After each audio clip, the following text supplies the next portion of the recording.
Donc, on vient de voir Civil, c'est le film qui va sortir au Portugal et en même temps qui a été à Cannes et qui est sorti en France.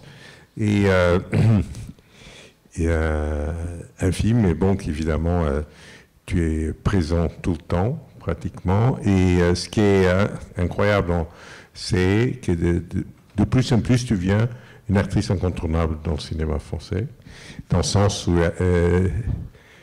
tu as commencé, je pense, dans le cinéma un peu plus tard que la plupart des actrices, et que peu à peu, tu es devenue quelqu'un avec qui tout le monde pratiquement veut tourner, et que donc je veux que tu en parles un peu comme ça, comment c'est vu. Dans un parcours d'acteur, ce qui est vraiment merveilleux, c'est de faire une rencontre qui vous propulse à un autre endroit. Et la réalisatrice du film que vous avez vu ce soir, qui s'appelle Justine Triet, c'est son 3e film, Sibylle, et c'est le 2e film qu'on a fait ensemble. Elle a fait un film juste avant qui s'appelle Victoria, je ne sais pas si ça vous dit quelque chose. Oui. Je ne sais pas si quelqu'un l'a vu, ce film. Vous comprenez le français? J'ai un anglais hyper nul. It's okay in French because my English is like a 10 years old child. Ok, bon. En français. En français, ok, génial. Donc en fait, moi, quand j'ai commencé, j'ai fait surtout des comédies romantiques. Certaines étaient bonnes, d'autres beaucoup moins. Et puis j'ai rencontré Justine et on a fait ce film Victoria ensemble qui était, quand il y a de la chose comme ça tout d'un coup de partager un même univers, une même envie et que chacune emmène l'autre un peu plus loin. Enfin, c'était vraiment le cas pour nous sur Victoria. Et ça a permis en fait, après, une fois que ce film est sorti, pour moi d'avoir des propositions très différentes en fait de comédie toujours. Mais de drame, enfin de films beaucoup plus particuliers. J'ai travaillé avec Paul Verhoeven ensuite, enfin il y a eu beaucoup de choses différentes. Et Sibylle, c'était donc notre 2e collaboration. Et on a eu envie de chercher un petit peu ailleurs, ensemble. Voilà. Mais c'est vrai que c'est grâce à Justine, je trouve, ou grâce à ce film que tout d'un coup, j'ai des propositions et de jeux beaucoup plus libres, beaucoup plus particulières. Ce qui est intéressant, c'est de ne pas avoir... Oui, j'ai pas commencé à 20 ans. Il y a beaucoup d'acteurs qui démarrent jeunes, et tant mieux. Moi, j'ai démarré plutôt vers 30-35 ans. Et en ayant un emploi, en plus, en jouant un peu le même genre de fille tout le temps. C'est assez chouette qu'en fait, que des choses plus dangereuses, plus particulières arrivent après 40 ans et qu'on ait quand même un cinéma en Europe et en France qui a des choses à raconter sur les femmes de tout âge et de manière assez libre et large, quoi. Non, ce qui est étonnant, c'est que évidemment que normalement les acteurs et surtout les actrices sont classés, et toi tu dépasses un peu ces classements. Tu vois, en travaillant avec Verhoeven, tu vas dans un rôle complètement différent d'ici. Les gens commencent à comprendre vraiment que tu es une actrice qui peut tout faire et pas simplement un peu de ce qu'il y a certaines actrices qui font que de la comédie, des choses comme ça. Peut-être parce qu'on leur a pas proposé autre chose aussi. Je sais pas. Je sais pas si on peut tout faire, mais enfin, il faut que des personnes pensent aussi pensent en termes de complexité. Le problème de la comédie, par exemple, en France, qui est le genre, je ne sais pas comment ça se passe au Portugal, mais le plus facilement financé, fait en sorte que c'est là aussi où les personnages sont le moins complexes, et c'est très dommage. Et c'est vrai qu'aujourd'hui, il y a plus ça, et que je ne me sens pas réduite à un endroit. Mais ça, c'est super. Et donc, c'est en travaillant avec des metteurs en scène aussi qui ont une imagination forte et qui racontent toujours, comme le film qu'on a vu là, je ne sais pas si vous l'avez aimé, c'est un film qui, en France, a eu des retours. Il y a des gens qui l'ont adoré et des gens qui n'ont pas du tout été sensibles au film aussi. Ce que j'aime beaucoup dans ce film-là, c'est que Justine, elle pose un geste qui est le sien, qui est personnel, auquel on peut adhérer. J'ai presque regretté d'avoir tourné dans le film, quelque part, dans le sens où je me suis dit comment moi je l'aurais reçu comme spectatrice. Je peux pas, vu que je joue dedans et que je suis là tout le temps, bon, je peux pas savoir quel serait mon avis sur le film. Je serais incapable de dire si j'aurais une adhésion, mais forte aussi, quelque chose moral. Il est très intéressant ce film, je trouve qu'il arrive dans un endroit où on se dit qu'est-ce qui existe, qu'est-ce qui n'existe pas, est-ce que tout est dans sa tête, est-ce que tout est une fiction, qu'elle réussit vraiment quelque chose de l'ordre de qu'est-ce qu'on perçoit des choses, un truc assez impressionniste. Je trouve que c'est très intéressant, quoi, en tout cas. Elle ose vraiment quelque chose. Non, c'est évidemment c'est sur un ton de comédie qui parle des choses très graves et importante pour les gens, et surtout qui sort un peu de ces comédies faciles, comme tu disais. C'est quelqu'un qui est vraiment, sont des personnages, et surtout le tien, qui est beaucoup plus complexe que dans une comédie normale. C'est quelqu'un qui essaye de dévoiler des choses dans les autres, il se dévoile elle-même, et donc on sait un peu plus ce qui est son imagination. Tu as trouvé le film drôle, toi ? Non, mais il y a des moments où... oui, il y a quelques moments de comédie. Il y a des moments, avec cette actrice géniale que je trouve, Sandra Hüller. Oui, Sandra. Elle est super. Je ne sais pas si vous avez vu Tony Erdmann. J'ai été dans le jury avec elle à Locarno. Elle est incroyable. Oui. Incroyable. Ouais. Sandra est devenue maintenant une vedette en Allemagne. Et non, mais surtout, c'est un film qui est assez surprenant. Et c'est pour ça que je pense que ça te donne aussi à toi la possibilité de faire un rôle qui est pas du tout facile et parce que tu vois, tu passes des registres très différents pendant le film et ce qui est assez formidable. Oui, c'est chouette parce que du coup,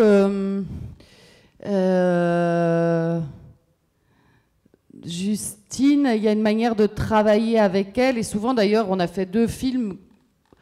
Victoria et Sibylle, qui sont les prénoms des personnages, qui donnent du coup, le film n'est jamais enfermé dans une thématique ou dans quelque chose qu'il voudrait dire ou dans un type de personnage.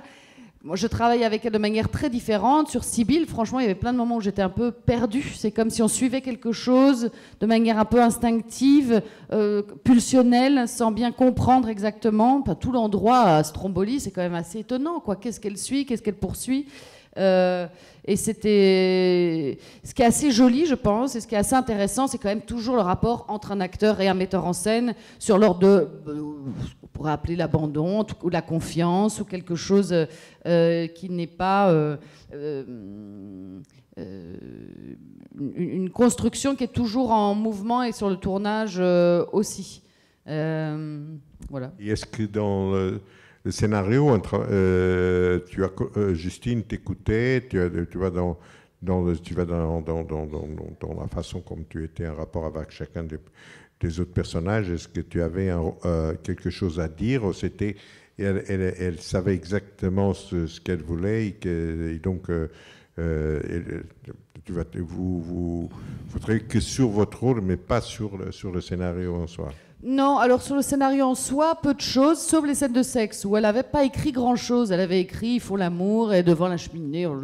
Je dis « Bon, super, mais il faut que tu te décrives, il faut que tu dises qu'est-ce que toi tu as envie de voir ». Parce que ça, justement, la sexualité, etc., au cinéma, c'est souvent aussi mal représenté. Enfin, pour moi, en tout cas, on s'en fout si c'est illustratif, quoi. Ça n'a pas beaucoup d'intérêt.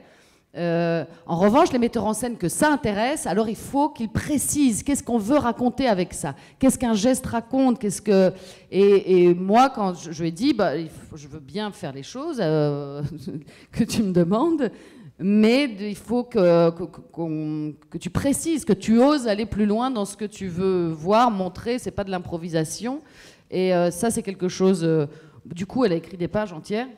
Elle a bien aimé l'exercice de la description de ces scènes-là. Et sur le reste, bien sûr qu'on a des discussions, mais c'est une manière de travailler aussi sur le plateau qui fait que Justine est quelqu'un qui ressemble un peu à Sandra Hüller dans la scène du bateau. C'est-à-dire qu'elle a un grand amour du chaos quand même. Hein. Donc c'est assez chouette aussi. Pour un acteur de se perdre, j'imagine que ça se ressent un peu dans le film. Quand j'ai travaillé avec Verhoeven, par exemple, c'était le film juste après, c'était tout je savais le parcours. Là, il y avait quelque chose d'un peu plus flou, mais ça ressemble au personnage qui, à un moment donné, sent qu'il y a un rapport, qu'elle a un rapport au monde un peu, que quelque chose ne se tient pas. Voilà, et c'est comme une psychanalyse, c'est comme une chute, c'est comme les choses ne sont pas... quelque chose précède toujours, l'action précède... le mouvement précède la pensée, quoi, tout le temps. Je crois. Oui. Bon, voilà. Merci, j'ai trouvé très intéressant votre film, surtout par l'échange de rôles entre le réel et la fiction. Oui. Parce que, disons que le réel m'a paru être vécu comme quelque chose de fragmentaire ou fictionnel. Tandis que sur le plan de la littérature et du cinéma, il y a un effort pour construire la vraie réalité, qui est, disons, en paradoxe, qui est vraiment la vraie réalité. Parce que le réel est fragmentaire, est toujours perçu comme quelque chose qui échappe. Disons, au premier moment, la relation de la psychanalyste ou la psychothérapeute avec ses malades est perçue comme quelque chose qui n'est pas réel. Et tandis que quand elle commence à écrire, il y a une sensation qu'on va construire quelque chose de vraiment réel. Et c'est très intéressant. Ah, oui, c'est vrai. Et par exemple, c'est très comique quand la sœur dit fait une critique littéraire qui paraît formidable, et après, tout ça est faux, parce qu'il y a, disons, le gag d'un personnage qui n'existe pas. Mais si on analyse cette intervention de la sœur, elle est parfaite, elle paraît une critique littéraire. Et c'est ça, j'ai trouvé très intéressant, cet échange de rôles. Ah, merci beaucoup. Ouais. Je vous suis assez bien sur ce ressenti-là. Je trouve qu'elle arrive bien, Justine, aussi, dans cette idée de la vérité qu'on ne peut de toute façon jamais atteindre. Est-ce que les choses prennent parfois une résonance plus forte aussi dans le souvenir? Qu'est-ce que le souvenir? Est-ce que le souvenir est exactement un reflet du réel ou quelque chose où on s'est projeté nous-mêmes? Qu'est-ce que c'est que cette histoire d'amour qu'elle a vécue, qui semble constituante, ce choix qu'elle a fait de garder cet enfant? Comment est-ce qu'elle invente des choses, et c'est cette matière-là qu'elle utilise? Mais à partir du moment où elle écrit, où il y a une matière créative, en fait, c'est ça, c'est qu'est-ce qu'on fait de ces choses-là, qu'est-ce qu'on crée? Là, c'est pas qu'il y a une maîtrise des choses, mais du coup, ça participe à une construction, effectivement, de matérialiser les choses, de dire, en tout cas, moi, je fais de cette histoire-là, je ne sais pas quelle a été la perception quelle a été la perception du garçon de cette histoire, mais c'est la mienne et que je mets dans un livre et j'en fais quelque chose.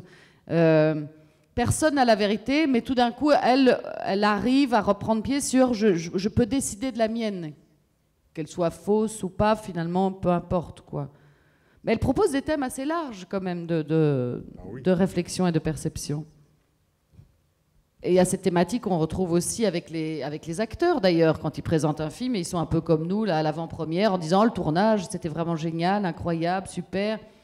Comme non, si ça, ça c'est bien. Ça, c'est bien, parce qu'en fait, il y a chez Sibylle une part Sibylle, il y a une forme de vampirisation. C'est un vampire. Elle prend ce que lui raconte sa patiente, elle enfreint toutes les règles, mais elle a trouvé des plus grands vampires qu'elle, que sont les acteurs qui prennent des émotions, jouent avec, les digèrent, ont parfois mal au dos après, du coup, c'est un peu bizarre.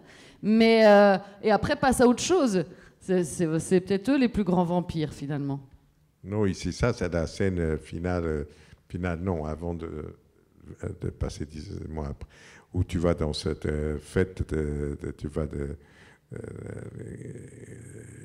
l'ouverture du film, tu vas quand tu chantes, quand tu ça, et qu'au fond, tu es déjà là, un personnage qui dérange, donc personne ne veut de toi déjà là. À ce personne ne veut de moi, oui. Non. C'est quelqu'un qui... hein? Ouais. Et ça, c'est un peu, cette espèce de... Les gens sont prêts à tout pour créer quelque chose, mais après, ils sont aussi d'une énorme cruauté vis-à-vis même ceux qui, parfois, les aident à arriver à quelque chose. Tu vois, ils les jettent comme ça. I don't know if you talked about it or not, but my question is now it's the time of women in film. You know, there are a lot of women in film and female directors, and it's very important now. Me as a female director and producer. So, and what do you think about this? This is the first question. And then the second question, I had a conversation with my colleague. He is a male director, and he was complaining that now it's the female era. And what do you think, should it, like how long it will be, and what will be next? Will be a male era at some point in films, or like maybe next 10 years it will be popular female? I think what women think that we have already our time. Now it's time for you forever. You know? So if you Je pense que j'ai à peu près compris. Elle a dit que maintenant elle sent qu'il y a plus de rôles féminins, des vrais rôles, ça veut dire comment dire, protagonistes. Très souvent maintenant, les femmes ont plus d'opportunités de jouer des rôles de protagonistes, et surtout qu'il y a un espace beaucoup plus grand pour les femmes comme metteurs en scène. Oui. Et je trouve que si tu sens ça, oui, et si tu penses que c'est quelque chose qui va durer, ou c'est simplement une période et qu'après les hommes... Si 2-3 ans, c'est fini, ça. Mais non. Non, c'est une blague. Ce qui est quand même intéressant dans le système français, c'est que grâce à une économie qui est mise en place, on a un cinéma qui permet de ne pas se soumettre aux codes de la société, mais de les interroger. Et donc, il y a quand même un endroit par rapport aux États-Unis où le cinéma indépendant est de plus en plus réduit. Tu es d'accord avec moi? Oui. Pour, du coup, questionner la question du genre, l'endroit du féminin, enfin, plein de choses, quoi. Donc, on a quand même s'il n'y a que 27% de réalisatrices en France, quelque chose qui est en évolution et une ouverture très forte. Je pense évidemment qu'elle va continuer. Je pense évidemment que ce n'est pas une éviction des hommes. Je ne pense pas qu'on dit « Allez les gars, merci, au revoir, c'est bon, maintenant c'est nous ». Je suis pour, bizarrement, je ne sais pas pourquoi je dis ça, certains quotas. Il y a des choses qui sont mises en place en France. I hope you understand what I say. OK, sorry. Il y a une aide de financement quand c'est des femmes qui sont chefs opérateurs ou réalisatrices, où on aide aussi. Donc il y a quand même des choses qui se mettent en place, parce qu'on a pu se dire à un moment, est-ce que tout le monde parle, mais est-ce qu'il va y avoir une action? Il y a une action concrète qui est mise. Je trouve intéressant que dans les gros festivals, les gens qui sélectionnent les films, qu'il y ait une parité là aussi. Peut-être pas sur les films choisis, mais ça c'est mon avis. Donc il faut évidemment plus d'exemples sur la maîtrise, qui soient des exemples féminins aussi. Je pense qu'on avance vraiment là-dessus. Et moi, en tant que comédienne, je trouve que j'ai de la chance de travailler en France. C'est-à-dire que je n'ai pas eu à jouer Ça m'est arrivé avant. C'est-à-dire quand je faisais des comédies romantiques, je jouais toujours un genre de fille... comment dire, indépendante quand même. Parce on a une responsabilité en tant qu'acteur aussi sur ce qu'on choisit, sur ce que le film raconte. Je me souviens très bien justement qu'un des premiers films que j'ai fait, c'était une comédie romantique, et ce que disait mon personnage, je me disais mais c'est pas possible. C'était pas possible. Et je me suis dit bon, en tant qu'acteur, puisque je ne réalise pas de films, est-ce que je vais pouvoir me dire, je vais ne faire que des bons films, comment on peut savoir? Mais en tout cas, je veux des films qui puissent interroger justement la société et le rôle féminin. Le rôle féminin, et je veux dire... Et c'est pas une idée d'avoir des personnages féminins forts, ça ne veut rien dire pour moi, c'est de nouveau des personnages féminins complexes. Et je trouve quand même qu'on a dans le cinéma français quelque chose d'assez riche de ce côté-là. Il y a beaucoup de jeunes réalisatrices françaises, quand même. Donc j'ai l'impression que le mouvement est vraiment mis en marche. Et et je vois pas bien pourquoi il s'arrêterait, quoi. Et en quoi ça ferait de... En revanche, je ne sens pas du tout... Enfin, je suis pour l'idée de la cohabitation masculine et féminine, très fort. Oui. Moi, j'étais toujours hors du temps parce que j'ai produit comme metteur en scène, plus metteur en scène féminin que masculin, beaucoup plus. Et surtout en France. Donc Laurence Barbosa, Christine Laurent, Valéria Sarmiento, Daniel Dubroux, Marie Vermiard, et beaucoup d'autres. Et ici, Teresa Villaverde, Claudia Tomas, Raquel, tous. Donc, à l'époque, moi, j'avais des années que j'avais beaucoup plus de femmes. À l'époque, on n'était pas plus aidés que ça. Bon, pas de chance. Oui. Mais il y a une question qu'on me posait souvent, parce que le film de Justine, Sibylle, a été au Festival de Cannes, et donc après, il y avait beaucoup d'interviews avec la presse internationale. Alors c'était un peu embêtant parce que c'était que des interviews de 10 minutes comme ça où on ne peut pas vraiment échanger. Et tous les journalistes, je crois, m'ont dit « Ah, alors ça, c'est vraiment un film de femmes. » Qu'est-ce que ça veut dire ? Moi, personnellement, je ne sais pas ce que ça veut dire. C'est parce qu'ils n'ont rien compris du film, de toute façon. Non, c'est pour dire quelque chose, parce que ça correspond, mais un film, ça voudrait dire que la femme a une pensée qui serait un peu tout le temps la même, enfin, qu'il n'y a qu'une seule manière d'être femme, je ne sais pas.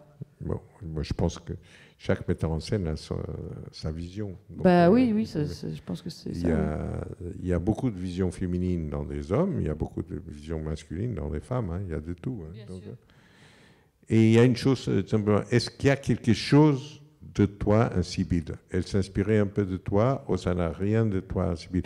Je ne veux pas savoir le quoi, mais est-ce que tu ressens quelque chose, à un moment quand Adèle, à la fin, dit de toute façon, oui, il y a des choses personnelles de moi, mais je m'en fous. Est-ce que Justine a aussi pris des choses de toi pour le scénario? C'est évident, en fait, parce que je veux dire, moi, quand j'ai rencontré Justine sur Victoria, j'ai rencontré un metteur en scène, une manière de travailler, mais j'ai aussi un coup de foudre pour elle, vraiment. C'est quelqu'un qui, aujourd'hui, dans ma vie, est essentiel. On se connaît très, très bien. On se voit... Entre Victoria et Sibylle, il y a eu 2 ans. On se voit tout le temps, en fait. C'est quelqu'un qui écrit, non pas des histoires en s'inspirant de sa vie, mais avec des impressions, des émotions, des choses qui reflètent sa propre existence. Et c'est quelqu'un qui regarde beaucoup. Et donc, forcément, comme on a un truc... Oui, bien sûr qu'il y a énormément de choses. Et même... il y a des films où on cherche on ne peut jamais s'éloigner de soi. Je crois que dans tous les films, un acteur laisse quelque chose, utilise sa matière propre, après pour la mettre à d'autres endroits. Mais dans Sibylle, oui, c'est évident, pas sur des faits concrets, biographiques, évidemment. Je bois quand même un peu moins, mais les gens ne comprennent pas le français, je crois. Si, non, je croyais que c'était drôle, mais non, pas du tout, en fait. Pardon. Et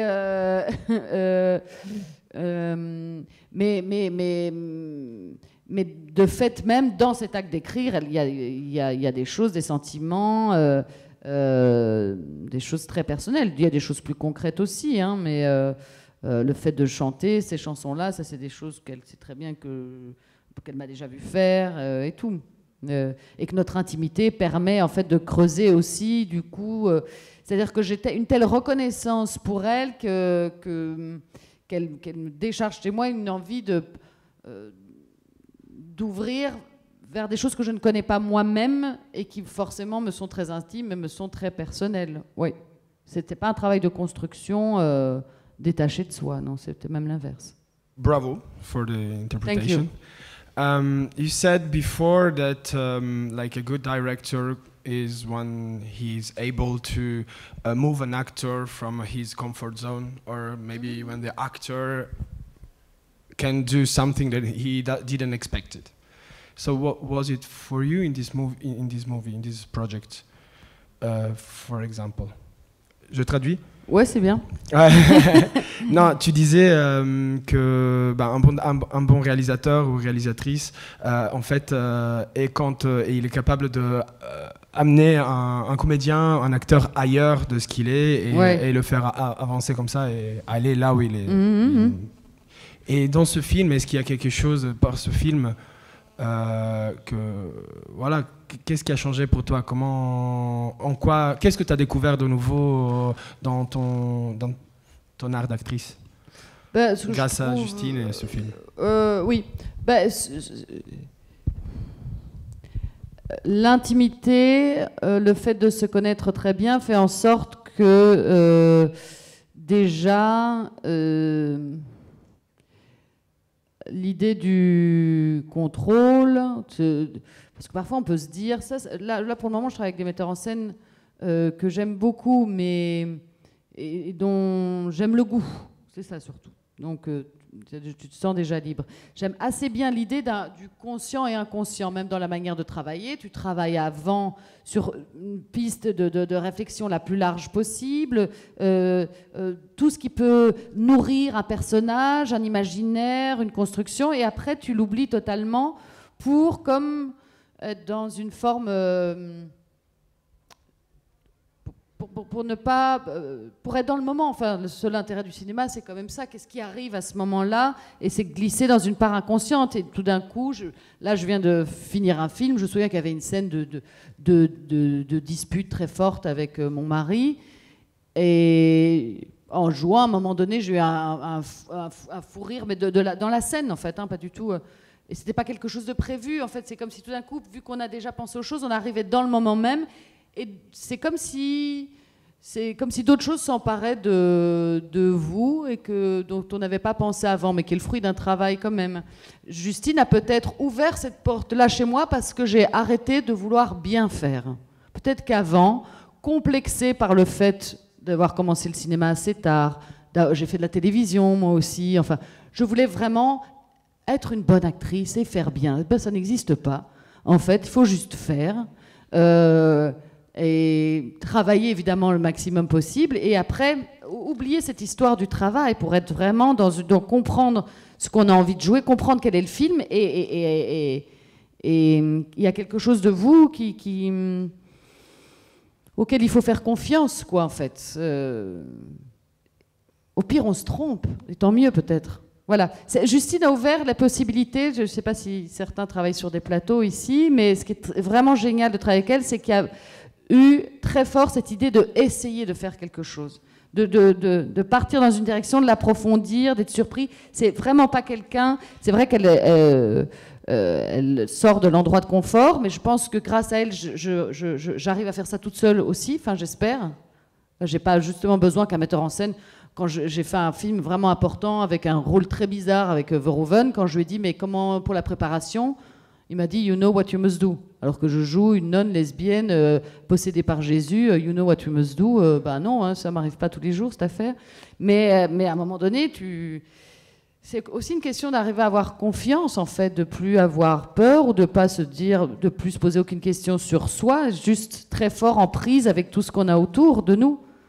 Et ça, c'est aussi en rencontrant des gens, ça vient de soi, de l'expérience, mais sans regard de l'autre qui, à un moment donné, dit « je vois ça chez toi et tu peux te l'autoriser », c'est difficile de se l'autoriser. Et Justine, ça a été vraiment ça.